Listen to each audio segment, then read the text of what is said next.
Hello and welcome back बच्चों। बच्चों ये चैप्टर जो है अपन ने लास्ट सेशन में स्टार्ट किया था। ठीक है, इसके बारे में अपन ने स्टार्टिंग में डिस्कस कर लिया था कि पार्लियामेंट क्या होता है और अपने को पार्लियामेंट की क्यों जरूरत है और लोगों का क्या रोल है। ठीक है, लोगों के पास क्या पावर्स है ना, कि वो पार्लियामेंट कैसे क्रिएट कर रहे हैं या उनकी वजह से कोई भी डिसीजन जो है वो कैसे आता है। ठीक है, तो आज उसी को अपन कंटिन्यू करते हैं कि पीपल एंड देयर रिप्रेजेंटेटिव। ठीक है बच्चों, इसका जो फर्स्ट पॉइंट है उसमें क्लियर बता रखा है कि the basic idea in this kind of democracy is that the individual और the citizen is the most important person in that in principle the government as well as other public institution need to have the trust of these citizen। चलो क्या हुआ कि most important लोग कौन से अपन लोग, क्योंकि डेमोक्रेटिक गवर्नमेंट है।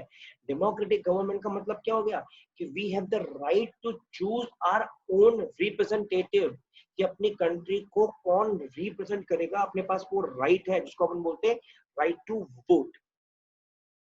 आज अपन लोगों ने राइट टू वोट के थ्रू वोटिंग करी, उस वोटिंग के थ्रू बीजेपी जीती, बीजेपी का जो लीडर था नरेंद्र मोदी, उसको अपन ने वहां पहुंचाया। तो ये अपन लोगों का डिसीजन है। It is a decision of people that creates a democratic government and decide about it's functioning, कि अपनी कंट्री कैसे काम करेगी।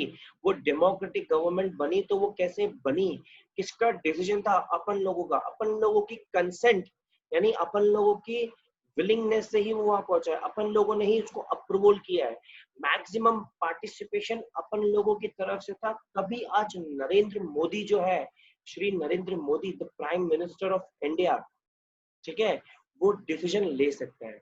उसके पास वो पावर्स कहाँ से आई? अपन लोगों ने उसको पावर्स दी। ठीक है, तो बेसिक आइडिया क्या हो गया डेमोक्रेसी का?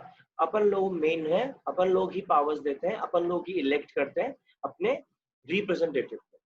ठीक है, तभी जाके वो रिप्रेजेंटेटिव पार्लियामेंट के अंदर बैठेगा और धीरे धीरे करके वहां पर जो गवर्नमेंट है वो फॉर्म हो जाएगी। और फिर जो पार्लियामेंट है वो सारे के सारे रिप्रेजेंटेटिव जो हैं, जो सेलेक्ट हुए हैं, जो इलेक्ट हुए हैं, वो सारे इकट्ठा होंगे, बैठेंगे और वहां मिलकर कंट्री को कंट्रोल करेंगे, गवर्नमेंट को रन करेंगे। पीपल एंड देयर रिप्रेजेंटेटिव, अपन, और जिनको अपन ने रिप्रेजेंट करने के लिए परमिशन दी, अप्रूवल दिया, उनके बारे में। ठीक है, अब बच्चों पर जानते हैं कि पार्लियामेंट का एक्चुअल रोल क्या है। ठीक है, जैसा कि आपको मैंने स्टार्टिंग में बता दिया था, यहाँ पे लेजिस्लेटिव काउंसिल है, एग्जीक्यूटिव काउंसिल है, जुडिशरी काउंसिल है। लेजिस्लेटिव काउंसिल अपनी कौन सी होती है? जो लॉ बनाती है। एग्जीक्यूटिव जो एग्जीक्यूट करती है। और फाइनली जुडिशरी जो जज करती है कि हाँ जो डिसीजन लिया वो सही है कि नहीं, और अगर किसी ने वो लॉ तोड़ा है तो उसको क्या पनिशमेंट मिलनी चाहिए। वो सारा का सारा काम किसका होता है? जुडिशरी काउंसिल का होता है। तो इंडियन जो पार्लियामेंट है वो बेसिकली एक एक्सप्रेशन ही है अपन लोगों के सामने कि हाँ, अगर मेरे साथ कुछ गलत हुआ है तो मेरा मेरा फेथ है मेरे पार्लियामेंट के अंदर, कि मैंने ही उसको जिताया है कि मेरे साथ गलत नहीं होगा, डिस्ट्रस्ट नहीं होगा। मतलब जो डेमोक्रेसी के बेसिक प्रिंसिपल्स हैं उनमें मैं पूरा फेथ रखता हूँ, क्योंकि मेन जो पार्टिसिपेशन है वहां पर वो मेरा है। अगर मुझे मेरे साथ कुछ गलत हुआ है तो उससे रिलेटेड सामने वाले को पनिशमेंट मिलेगी, ये फेथ मेरे अंदर है। क्यों? क्योंकि वो जो पार्लियामेंट बनी है वो डेमोक्रेटिक है। डेमोक्रेटिक का मतलब क्या हो गया? हम लोगों ने उसको जिताया है, हम लोगों ने उनको बनाया है। ठीक है, तो इसका सिंपल सी बात है, गवर्नमेंट जो बनती है किससे बनती है? कंसेंट से। कंसेंट किसकी? अपन लोगों की। यानी जो फाइनल डिसीजन मेकिंग हो रही है वो किसके थ्रू हो रही है? अपन लोगों के थ्रू हो रही है। तो इसलिए अपन सबको ये ध्यान रखना पड़ता है कि पार्लियामेंट जो है उसके पास बहुत सारी पावर्स होती हैं। ठीक है, the parliament in our system has immense powers. क्यों? क्योंकि वहां पर रिप्रेजेंटेटिव बैठते हैं अपन लोगों के, जो लॉज बनाते हैं उनको एग्जीक्यूट करते हैं। ठीक है, और वो लॉज जो बनेंगे पूरी कंट्री के लिए बनेंगे। मान लो अगर अपन ने किसी एक रिप्रेजेंटेटिव को इलेक्ट कर लिया, सेलेक्ट कर लिया, और उसमें एक ऐसा लॉ निकाल दिया जिसकी वजह से अपने को लॉस फेस करना पड़ रहा है या नुकसान हो रहा है, तो बच्चों डिसीजन जो है वो आप लोगों का है, मेजोरिटी का है, उसका नहीं है। ठीक है, अपन ने ही उसको पावर्स दी। तो सिंपल सी बात है, इसके पास मेन पावर्स क्यों है? क्योंकि अपन लोग ही अपने रिप्रेजेंटेटिव को वहां पर बिठाते हैं। ठीक है। अभी जो सेंट्रल गवर्नमेंट पूरी कंट्री की बात करी मैंने, यही चीज जो होती है अपने स्टेट गवर्नमेंट में भी होती है, स्टेट वाइज इलेक्शंस भी होते हैं, ठीक है। स्टेट लेवल पे लेजिस्लेचर भी होती है जो लॉ बनाती है, हर स्टेट का अपना अपना होता है। जैसे गुजरात गवर्नमेंट का अपना ही इलेक्शन होता है, वहां पर अपने ही रिप्रेजेंटेटिव बैठते हैं, लेकिन उसके अंदर क्या डिफरेंस है कि सिर्फ गुजरात के लोग ही उसमें वोट दे सकते हैं। ऐसे ही राजस्थान, मध्य प्रदेश, महाराष्ट्र, ठीक है, ऐसे डिफरेंट डिफरेंट जो स्टेट्स हैं, वो डिफरेंट डिफरेंट स्टेट्स अपनी खुद की गवर्नमेंट बनाते हैं, खुद का पार्लियामेंट बनाते हैं, खुद का लेजिस्लेचर बनाते हैं कि हाँ मेरी स्टेट के अंदर ये प्रॉब्लम्स हैं, तो उन प्रॉब्लम से रिलेटेड मैं क्या लॉ बना सकता हूँ, और उस लॉ से कहीं किसी को नुकसान तो नहीं हो रहा, वो भी देखना जो है स्टेट का काम होता है। बच्चों अपने को पता है, जब मैं बात कर रहा हूँ इलेक्शंस की, तो हर हर 5 साल में इलेक्शन होते हैं, है ना, इन एवरी 5 years, हर 5 साल में होते हैं इलेक्शन। तो उसी की बात कर रहा है, इसीलिए कंट्री जो है वो अलग अलग कॉन्स्टिट्यूएंसीज में डिवाइडेड है, state wise, city wise, district wise, अलग अलग कॉन्स्टिट्यूएंसी में डिवाइडेड है। और हर कॉन्स्टिट्यूएंसी के अंदर एक मेंबर सेलेक्ट होता है जो पार्लियामेंट के अंदर जाके बैठता है। बच्चों समझ में? पार्लियामेंट में कौन बैठ रहा है? हर कॉन्स्टिट्यूएंसी का लीडर, यानी हर कॉन्स्टिट्यूएंसी में जो जीतता है, वो सिटी वाइज भी होता है बच्चों, डिस्ट्रिक्ट वाइज भी होता है, स्टेट वाइज भी होता है, उन सबको पार्लियामेंट के अंदर सीट दी जाती है। मतलब जो फाइनली जो कैंडिडेट है, जो इलेक्शन को कंटेस्ट कर रहा है, और कोई दूसरी पार्टी का अगर वो है मेंबर, बट अगर वो जीत गया, अगर वो बच्चों जीत गया, तो वो एमपी कहलाएगा, मेंबर ऑफ पार्लियामेंट, ठीक है। वो क्या कहलाएगा? एमपी कहलाएगा, क्योंकि वो जीता है, उसने अपनी सीट को रिजर्व किया पार्लियामेंट में, वो एक मेंबर बन गया। और ये जब सारे मेंबर्स इकट्ठा हो जाते हैं, तब क्या बनती है बच्चों? पार्लियामेंट। आए समझ में? जब हर कॉन्स्टिट्यूएंसी से लोग इकट्ठा हो जाएंगे, और जब इकट्ठा होकर एक जगह पर बैठेंगे, वो प्लेस कौन सी हो जाएगी? पार्लियामेंट हो जाएगी। अब जब धीरे धीरे पार्लियामेंट जब बन जाती है, लोग इलेक्ट हो गए, लोग सेलेक्ट हो गए, पार्लियामेंट बन चुकी है, तो उसके सामने मेजर फंक्शंस जो है वो परफॉर्म करने पड़ते हैं। मेनली दो फंक्शन परफॉर्म करने पड़ते हैं, ठीक है। पहला क्या होगा कि to select the national government. अब भैया पार्लियामेंट जो है इंडिया की, उसके अंदर अपना प्रेसिडेंट भी आता है, अपना राज्यसभा भी आती है, अपनी लोकसभा भी आती है, इन तीनों का काम होता है। और लोकसभा के जब इलेक्शन होते हैं, तब एक लिस्ट बनाई जाती है। अच्छा, आपने को पता है, राज्यसभा, लोकसभा, प्रेसिडेंट, ठीक है, तो ये सब उसके अंदर बैठते हैं। लेकिन जब लोकसभा के इलेक्शंस होते हैं, तब उस टाइम पे एक लिस्ट बनाई जाती है, जिसके अंदर ये देखा जाता है, हर जो भी पॉलिटिकल पार्टी वहां पर प्रेजेंट है, हर पार्टी के पास कितने कितने एमपीज हैं, एमपीज, मेंबर ऑफ पार्लियामेंट, कितने कितने एमपीज हैं, और हर पॉलिटिकल पार्टी के पास उन एमपीज में कितनी कितनी पावर्स है। मान लो अगर किसी पार्टी, मान लो टोटल अगर 100 एमपीज हैं, और एक पार्टी के पास 98 है, तो ऑब्वियसली वो पार्टी जो है वो जीत जाएगी। लेकिन पॉलिटिकल पार्टी को, उस पार्टी को अगर गवर्नमेंट फॉर्म करनी है, तो मेजोरिटी एमपी की चाहिए। मतलब मान के चलो कि टोटल जो सीट्स हैं वो 543 हैं, इसके अंदर दो नॉमिनेटेड होती है अपनी एफ्रो अमेरिकन से, ठीक है, प्रेसिडेंट की उसके साथ मिलती है, मतलब कंसेंट के साथ, ठीक है। टोटल 543 प्लस 2, है ना, ये सारे मेंबर्स किसमें होते हैं? लोकसभा के अंदर। मतलब अगर आपको 543 में जीतना है, तो आपको मेजोरिटी चाहिए, है ना। जैसे अभी जो बीजेपी थी, बहुत अच्छे वोटों से जीता था, बहुमत जिसको बोलते हैं, है ना। तो जिसकी मेजोरिटी हो जाएगी एमपीज में, वो पार्टी, सिंपल सी बात है, वो जीत जाएगी। सेम वे राज्यसभा की बात करें, तो उसमें अपने जो राज्यसभा की बात करें, उसमें अपने पास 243 मेंबर्स होते हैं, ठीक है, 252 इन टोटल, जिसमें आपका नॉमिनेशन भी आ गया, ठीक है। अब देखा जाए 543 की बात करें, तो उसके अंदर हाफ यानी 272, इतना तो वोट एक पार्टी को चाहिए। मतलब 272 मिल गया, ये तो हाफ हो गया। अगर यहाँ पर 272 एक के पास है, और दूसरा जो पार्टी है उसके पास भी सेम वोट है, तो टाई हो गया।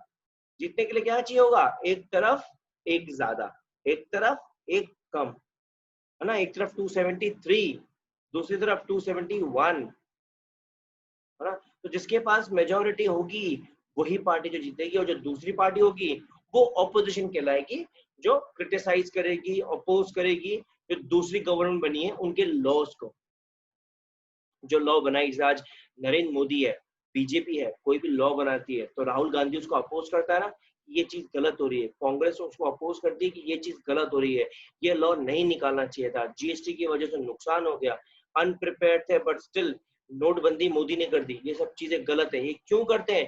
क्योंकि उनका काम होता है, पार्लियामेंट में यही काम होता है। एक जो रूल कर रही है पार्टी, जिसको बोलते हैं अपन रूलिंग पार्टी, जो जीती हुई है, दूसरी होती है अपोजिशन पार्टी जो हार चुकी है, जो काम यही बचा है कि अपोज करना, क्रिटिसाइज करना, नेगेटिव बोलना। ठीक है बच्चों, आया समझ में? तो लोकसभा बहुत इंपॉर्टेंट है अपने लिए। ठीक है, वही अपनी पूरी कंट्री को रूल करता है, वही अपनी कंट्री को क्या कहते हैं फंक्शनिंग पे ध्यान देता है, वही गवर्न करता है। ठीक है, नेशनल लेवल पे गवर्नमेंट की बात करें तो वो लोकसभा ही है जो मेंटेन करता है। और दूसरा, लोकसभा जब फॉर्म हो जाती है, मेजोरिटी आ जाती है, तो उसका दूसरा काम क्या होता है कि वो एक एग्जीक्यूटिव काउंसिल को बनाए, और उस एग्जीक्यूटिव का क्या काम होगा कि जो भी लॉज बनाए हैं, जैसा कि मैंने आपको पहले बताया, एग्जीक्यूटिव काउंसिल क्या करती है? इम्प्लीमेंट करती है, एग्जीक्यूट करती है, वही उसको करना होता है। एग्जीक्यूटिव जो ग्रुप बनेगा, वो ग्रुप का काम ही होगा कि जो लॉज बनाए हैं उन लॉज को किस तरीके से वो इम्प्लीमेंट करे, एग्जीक्यूट करे, जो लॉज पार्लियामेंट के अंदर बनाए। ये तो बच्चे उसको पहला function, to select the national government. ठीक है, अब ये तो अपन ने उसके बारे में जाना ना। अभी इसके अंदर अपन ने और देखते हैं बच्चों, 2 पॉइंट और है कि जो प्राइम मिनिस्टर है इंडिया का, ऑब्वियसली बात है प्राइम मिनिस्टर कौन बनेगा? लोकसभा जो जिसमें मेजोरिटी आएगी, उसका जो लीडर होगा वही जीतेगा, रूलिंग पार्टी का। मान लो अगर बीजेपी जो है वो रूलिंग पार्टी बन जाती है, वो मेजोरिटी से जीत जाती है, तो उसका जो लीडर होगा वही तो प्राइम मिनिस्टर बनेगा, और सारे के सारे जो डिसीजंस होंगे वो वही लेगा। और फिर उसका काम क्या होगा? एग्जीक्यूटिव काउंसिल्स को बनाना, और वो एग्जीक्यूटिव काउंसिल क्या करेगी? उन डिसीजंस को इम्प्लीमेंट करेगी। ये तो पढ़ लिया अपन ने उसके बारे में। किसके बारे में? लोकसभा। अब बात करते हैं राज्यसभा। राज्यसभा बच्चों से समझ में, राज्य मतलब स्टेट। ये कौन सी सभा हो गई? जो स्टेट लेवल पे चलती है, मतलब स्टेट लेवल पे जो इलेक्शंस होते हैं उसके बारे में बात कर रहे हैं। ठीक है, अलग अलग स्टेजेस में होती है, अलग अलग स्टेट्स का अलग अलग रिक्वायरमेंट होता है। ठीक है, लेकिन अगर उसको कुछ करना है तो भैया लोकसभा से परमिशन लेनी पड़ेगी, क्योंकि लोकसभा जो है सुपीरियर, राज्यसभा नीचे होगी। मतलब लोकसभा अपने जैसे पूरी कंट्री पे रूल कर रही है, उस कंट्री के अंदर सारी स्टेट्स आ गई। फिर राज्यसभा जो हर स्टेट का अलग अपना अपना जो रूलिंग बनाते हैं, जैसे मान के चलो कि आज मेरी स्टेट जो है, मतलब गुजरात है, गुजरात के अंदर कोई ऐसा डिसीजन आ गया जिसकी वजह से डायमंड या क्लोथिंग यानी टेक्सटाइल इंडस्ट्री पे कुछ इम्पैक्ट पड़ रहा है, तो वो नेगेटिव हो जाएगा। तो राज्यसभा और स्टेट गवर्नमेंट के पास क्या होता है कि उस बिल को, उस रूल को, उस लॉ को वो चेंज करे, वो दिखाए कि भैया इससे हमारा नुकसान है। ठीक है, आया बच्चों? ये था राज्यसभा का। इसमें जो टोटल मेंबर्स होते हैं वो 233 होते हैं, plus 12 members nominated by the president. कितना हो गया टोटल बच्चों? ये 245। ये था इसका फर्स्ट फंक्शन। सेकंड फंक्शन क्या हो गया बच्चों? To control, guide and inform the government. जैसा कि अपन ऑलरेडी डिस्कस कर चुके हैं इस चीज को, कि पार्लियामेंट जो होती है उसका भैया शुरुआत ऐसे होती है कि आज का मुद्दा क्या है, कि हम लोग क्यों बैठे हैं, आज हम लोग क्यों इकट्ठा हुए हैं, क्या चीजें चल रही हैं। तो जो भी इंफॉर्मेशन है, जो भी कंट्री में दिक्कतें आ रही हैं, पहले तो उन सबको कंट्रोल में करना, ताकि वो फैले ना और बढ़े ना। ठीक है, दूसरा उसको गाइडेंस देना कि हाँ इस चीज को अगर अपन इस वे में करेंगे तो वो सुधर जाएगा। मतलब एक बहुत सही तरीका क्या हो गया कि पहले तो अगर कोई चीज दिक्कत कर रही है तो उसके अगेंस्ट में लॉ बना दिया, कंट्रोल कर दिया। लॉ बनाने के बाद उसका दूसरा काम क्या हो गया? उसको एग्जीक्यूट कर दिया, इम्प्लीमेंट कर दिया। ठीक है, लोगों को तक पहुंचा दिया, है ना। और लोगों तक पहुंचाने के बाद फाइनली क्या होगा भैया? क्वेश्चन आंसरिंग होगी, हर एमपी के पास क्वेश्चन आंसरिंग होगी, और हर क्वेश्चन से रिलेटेड जवाब जो है एमपी को वो देना पड़ता है कि आपने ये लॉ क्यों पास किया, इस लॉ से क्या बेनिफिट होगा कंट्री को, ठीक है, क्या उसके क्या नुकसान है, वो कौन बताएगा? Opposition party. क्योंकि ऑपोजिशन पार्टी का काम ही क्या होगा कि भैया जो फंक्शनिंग हो रही है डेमोक्रेसी की, उसमें कितने ड्रॉबैक्स हैं वो निकाल के दिखा सके, क्योंकि अगर वो नेगेटिव निकालेगा तभी तो कंट्री का डेवलपमेंट होगा। आज मान के चलो कि मैं सब चीज़ अच्छा कर रहा हूँ, लेकिन जैसे आप हैं, आप सब चीज़ें अच्छा कर रहे हैं, लेकिन मैं आपकी गलती नहीं बताऊँगा, तो आपको पता ही नहीं पड़ेगा कि इम्प्रूवमेंट कहाँ करना है। तो वही चीज़ें क्या होता है, ऑपोजिशन का काम होता है कि वो रेगुलर बेसिस पे इन्फॉर्म करता रहे बाय क्वेश्चनिंग देम, ठीक है? क्वेश्चनिंग करके उनको इन्फॉर्म करता रहे कि हाँ, यहाँ पे ये ड्रॉबैक्स हैं, ये आपने गलत किया है, इस प्रोग्राम को गलत चलाया है, ये पॉलिसी जो है वो बहुत गलत है, इसको आप ठीक कीजिए। तो अगर वो ठीक हो जाती है तो लोगों का डेवलपमेंट, अपन लोगों का डेवलपमेंट, नहीं तो फिर वो पार्टी पे अपन लोगों का जो ट्रस्ट है वो हट जाए। ठीक है बच्चों, ये इसके दो फंक्शंस थे, पहला नेशनल गवर्नमेंट को फॉर्म करना और दूसरा कंट्रोल करना, गाइड करना और इन्फॉर्म करके चलना। ठीक है बच्चों, इस चैप्टर को अपन यहाँ पर ही फिनिश हो गया अपना चैप्टर। एक छोटा सा पार्ट और है इसका जो मैं लास्ट में डाल दिया है, पीपल इन पार्लियामेंट, की लोग पार्लियामेंट में कौन होते हैं। मैंने जैसे कि बताया बच्चों, पार्लियामेंट में अपन लोग ही होते हैं, ठीक है, जो अलग अलग कैटेगरी से, अलग अलग बैकग्राउंड से आते हैं, है ना। अल्टीमेट पार्लियामेंट के अंदर जो लोग हैं, चाहे वो लोकसभा के हों, चाहे वो राज्यसभा के हों, चाहे वो 545 जो उसके टोटल मेंबर्स थे और 245 जो राज्यसभा के मेंबर्स थे, वही एरिया के लोग होते हैं जो इलेक्ट होके आते हैं अपने अपनी कॉन्स्टिट्यूएंसी के थ्रू, ठीक है। और फिर जब वो वहाँ बैठ जाते हैं तब एक पार्लियामेंट फॉर्म हो जाती है। लेकिन रूरल एरियाज जो होते हैं, गांव वाला जो एरिया होता है, वहाँ बच्चों जहाँ पर प्रॉपर पार्लियामेंट नहीं है, वहाँ पर क्या होता है, पंचायत। और पंचायत में कितने जने होते हैं, सोचिए आप, 6 जने। एक होता है सरपंच और बाकी होते हैं पंच, ठीक है। सरपंच उनका लीडर और पंच जो सारी चीजें सुनते हैं और फिर मिलके एक डिसीजन जो है वो लेते हैं। तो यही जो होता है पार्लियामेंट के अंदर, यही होता है अलग अलग एरिया से, चाहे वो बैकवर्ड कम्युनिटी के हो, चाहे वो कोई सी भी हो, वो लोग उठ उठ के आते हैं और अपने पार्लियामेंट में अपना रोल प्ले करते हैं। मतलब एक तरीके से जो माइनॉरिटीज हैं वो भी आजकल पूरा का पूरा पार्टिसिपेशन अपने इंडिया के टूवर्ड्स, डेवलपमेंट के टूवर्ड्स जो है वो प्रोवाइड करती है, वो देती है। इस वजह से अपना पार्लियामेंट जो है वो और स्ट्रांग हो गया है कि सिर्फ रिचर क्लास नहीं है, यहाँ पर बैकवर्ड कम्युनिटी है, चाहे दलित है, माइनॉरिटीज है, ये सब अपना आके इम्पोर्टेंट पार्टिसिपेशन दे रहे हैं, क्योंकि अपनी कंट्री का जो डेवलपमेंट है वो पार्लियामेंट के हाथों में। ठीक है बच्चों, ये चैप्टर अपना आज खत्म हो गया, इसको थोड़ा सा अपने स्ट्रेच किया आज, क्योंकि आज अपने को ही खत्म करना था। ठीक है, आई होप आपको ये समझ में आ गया होगा। इसके आप नोट्स अच्छे से बना लीजिएगा और सोचिएगा कि पार्लियामेंट क्या होता है, और आपके दिमाग में जो भी आता है मुझे जरूर बताइएगा। ठीक है, तब तक के लिए बच्चों आप सोचिए कि और क्या अपन लॉ बना सकते हैं जिससे कंट्री का डेवलपमेंट हो, कहाँ पर कंट्री वीक पड़ रही है, वो पॉइंट सोचिए, आप लिखिए, उसके बारे में सर्च कीजिए, क्या ऐसा कोई लॉ है भी सही जो आप सोच रहे हैं, नहीं है तो उसके बारे में आप स्टडी कीजिए। मैं कह रहा हूँ बच्चों, आप बिल्कुल बदलेंगे उन चीजों को, डेवलपमेंट आएगा। ठीक है बच्चों, तब तक के लिए घर पे रहें, सुरक्षित रहें, बाहर ना निकले। ओके बच्चों, बाय बाय।